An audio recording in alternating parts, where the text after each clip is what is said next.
Bienvenue sur Life AQ avec Lisa, votre présentatrice. Je fais cette petite vidéo pour vous. Ça sera vraiment une vidéo vraiment bref à propos d'un certain scandale de riz.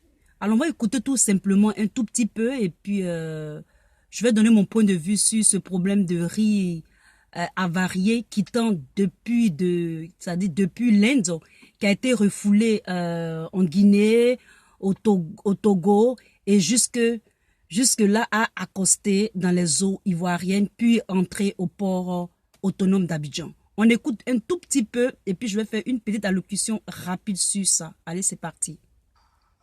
C'est le transvalement. Mais je n'ai pas encore confirmé que le produit est arrivé sur le marché ivoirien. Je dis que c'est du transvalement et c'est ce qu'il faut créer. Et donc c'est pour ça que nous avons eu des échanges sérieux avec le ministère en charge du commerce et plus particulièrement la direction qui est en charge de la surveillance du marché, la direction du commerce intérieur. Nous avons eu des échanges et nous pensons qu'aujourd'hui, le ministère du commerce a pris, depuis hier, en tout cas, a multiplié par 2 tout son système de vigilance, comme il nous a garanti au niveau des entrepôts au port autonome d'Abidjan. Et donc, nous pensons que c'est notre inquiétude qui est le transvasement. Nous pensons que cette inquiétude-là peut s'amoindrir au fur et à mesure que l'État mettra beaucoup de force. Mais ça ne nous empêche pas, nous, en tant qu'association de consommateurs, de veiller à ce que ce produit-là ne sorte pas du port autonome d'Abidjan. C'est vraiment une de nos... Alors ici, je vais aller vraiment rapide. C'est que mon problème est que ce bateau-là a été déjà détecté au Togo, en Guinée, et est arrivé jusqu'au port d'Abidjan. Est-ce que les gens du port d'Abidjan ne connaissaient pas l'histoire de ce riz avarié, de ce riz toxique? On a l'impression qu'ils sont de connivence avec les gens qui transportent le contenu de ce bateau. Il faut vous dire que, il faut vous rappeler que souvent, lorsqu'un pays sera atteint d'un trouble, et ça c'est depuis, je crois, Probo Kuala, où il y a eu le scandale des déchets toxiques. J'avais regardé une vidéo d'un documentaire. Les gens qui ont provoqué le scandale des déchets toxiques en Éthiopie avaient dit que lorsqu'il y a un scandale dans les pays ou bien les troubles, la guerre civile, ils profitent pour faire les dévassements de déchets. Surtout des déchets toxiques, des déchets chimiques, etc.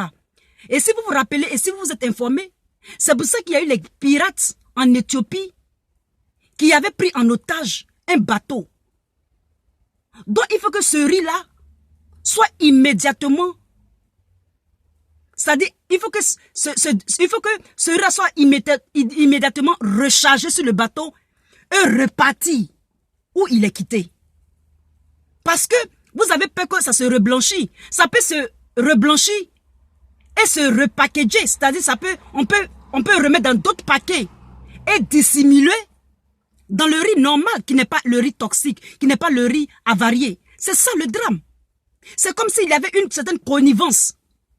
Et ça, ce sont des signes qui prouvent que le pays peut être troublé. Le pays peut être en guerre. Moi j'ai remarqué ça. J'ai vraiment remarqué ça.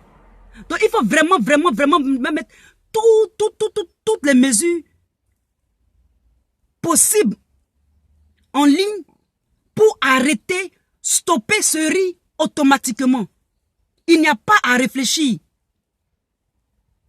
Parce que ça fait que souvent, les ONG internationales viennent. C'est-à-dire les ONG internationales viennent, excusez-moi, etc., etc.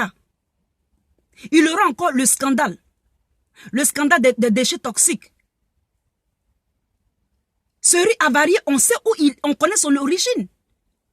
C'est comme si les gens du port, les responsables du port sont au courant. Ils veulent sciemment empoisonner la population. Vous connaissez l'origine. Pourquoi est-ce que vous laissez le bateau même accoster, quitter les eaux internationaux, rentrer dans les eaux ivoiriennes et même accoster et même décharger? C'est un scandale ça. C'est un vrai scandale. C'est vraiment un scandale. Moi, je ne comprends pas. Je ne comprends pas votre manière de raisonner. Le pire, c'est que vous savez. Si vous savez, donc arrêtez ça.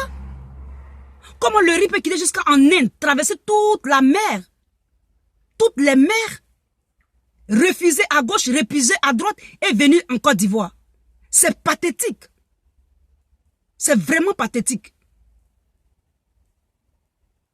C'est comme si les autorités étaient de connivence. Il faut faire quelque chose immédiatement.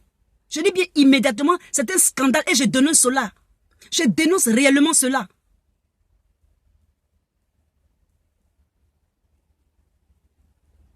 Les déchets toxiques de Bobo Kuala ont endommagé les reins des gens, endommagé les membres, les articulations. Les gens sont penchés, les gens sont malades, les gens sont aveugles. Quand même, c'est scandaleux ça. C'est vraiment scandaleux.